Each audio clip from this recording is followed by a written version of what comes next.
15.5 বছর টানা 9 থেকে 24 সালের জুলাই মাস পর্যন্ত বাংলাদেশের মানুষ স্বস্তিতে কথা বলতে পারেনি।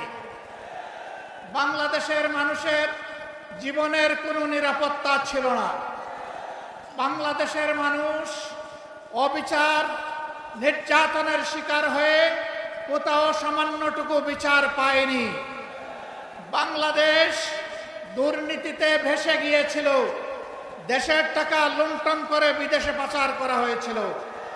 1 নয় 2 নয় 28 লক্ষ কোটি টাকা বাংলাদেশ থেকে বিদেশে পাচার করা হয়েছে, যা বাংলাদেশের এভারেজ বার্ষিক বাজেটের 60টা বছর কভার করে সেই মুদ্রা বিদেশে পাচার করা হয়েছে। তারা আমাদেরকে উন্নয়নের কথা বলতো। তারা উন্নয়ন করেছিল তাদের নিজেদের, আর তারা রাস্তাঘাট এবং দালান তৈরি করেছিল রোডের বদলে বাঁশ দিয়ে। একবার একটা মেয়েকে এরকম একটা ডিবেটে বলতে শুনলাম যে আজ যদি কবি বেঁচে থাকতেন তিনি বলতেন, বাঁশবাগানের মাথার উপর চাঁদ উঠেছে ওই, চাঁদের জায়গায় চাঁদ তো আছে, বাঁশগুলো সব কই। সব বাঁশ উধাও হয়ে গিয়েছিল। সম্মানিত দেশবাসী, ফ্যাসিবাদীরা আমাদেরকে উন্নয়নের গল্প শোনাতো। বলতো বাংলাদেশ এখন সিঙ্গাপুর, বাংলাদেশ এখন কানাডা।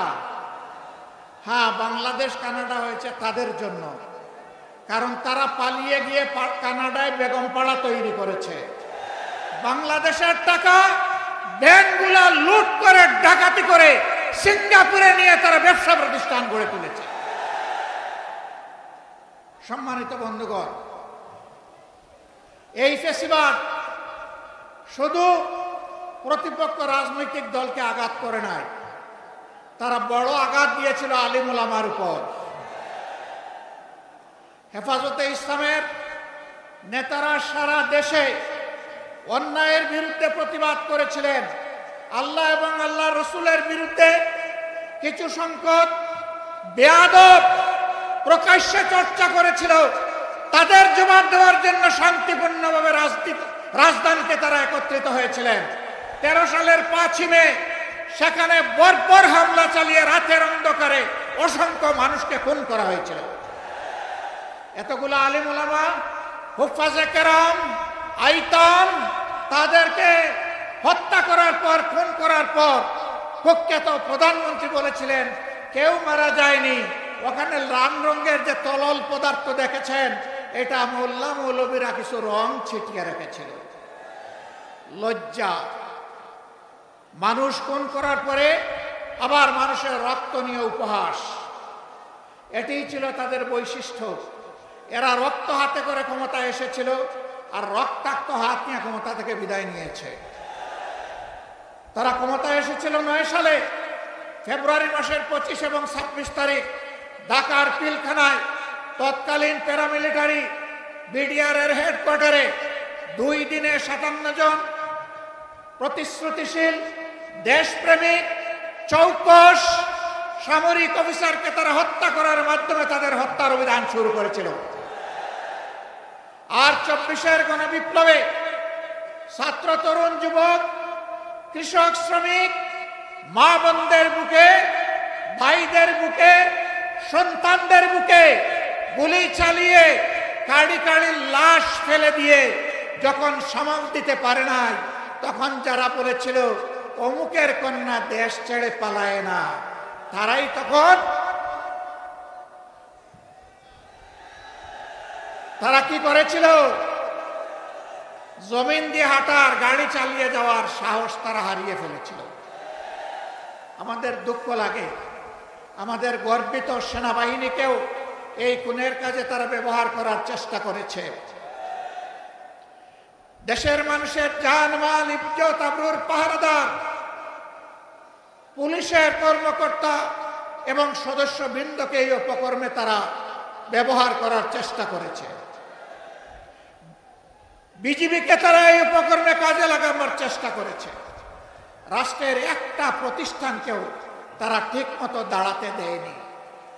বিচার বিভাগ ধ্বংস করেছে, নির্বাচন কমিশন ধ্বংস করেছে, দুর্নীতি দমন কমিশনকে বগলের নিচে নিয়েছে, মানবাধিকার কমিশনকে তাদের পকেটে ঢুকিয়ে ফেলেছে। এইভাবে দেশের সব কিছু তারা ধ্বংস করেছিল।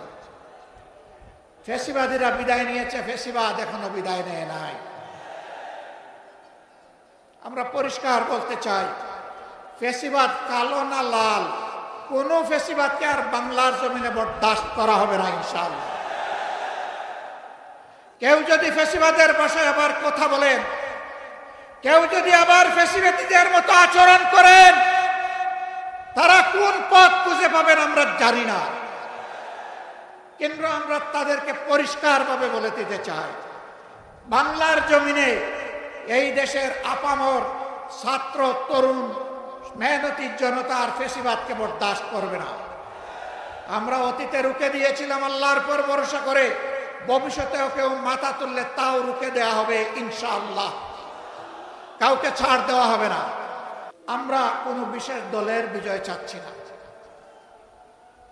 8 দলেরও বিজয় চাচ্ছি না। আমরা বাংলাদেশের 18 কোটি মানুষের আকাঙ্ক্ষার বিজয় চাই, আর সেই আকাঙ্ক্ষার বিজয় হবে কোরআনী আইনের মাধ্যমে ইনশাআল্লাহ। এর বাইরে গিয়ে এটা প্রমাণিত হয়ে গেছে, কোনো কিছু দিয়ে আর বাংলাদেশকে এগিয়ে নেওয়া সম্ভব নয়, সুশাসন প্রতিষ্ঠা করা সম্ভব নয়। আমরা আপনাদেরকে আহ্বান জানাবো, বিজয়ের এই হুইসেলটা, বিজয়ের এই বাঁশিটা ইসলামের প্রবেশদ্বার, ইসলামাবাদ খ্যাত এই চট্টগ্রাম থেকে আপনারা বাজাবেন ইনশাআল্লাহ। আপনারা বাজাবেন সেই বাঁশি, এই বিজয়ের বাঁশি এখান থেকে শুরু হবে, আর চেরাপুঞ্জির পাহাড়ে গিয়ে ওর ধাক্কা লাগবে ইনশাআল্লাহ। সারা বাংলাদেশ ইনশাআল্লাহ কোরআনের আলোকে আবাদ হবে। আগামীর বাংলাদেশ কোরআনের বাংলাদেশ।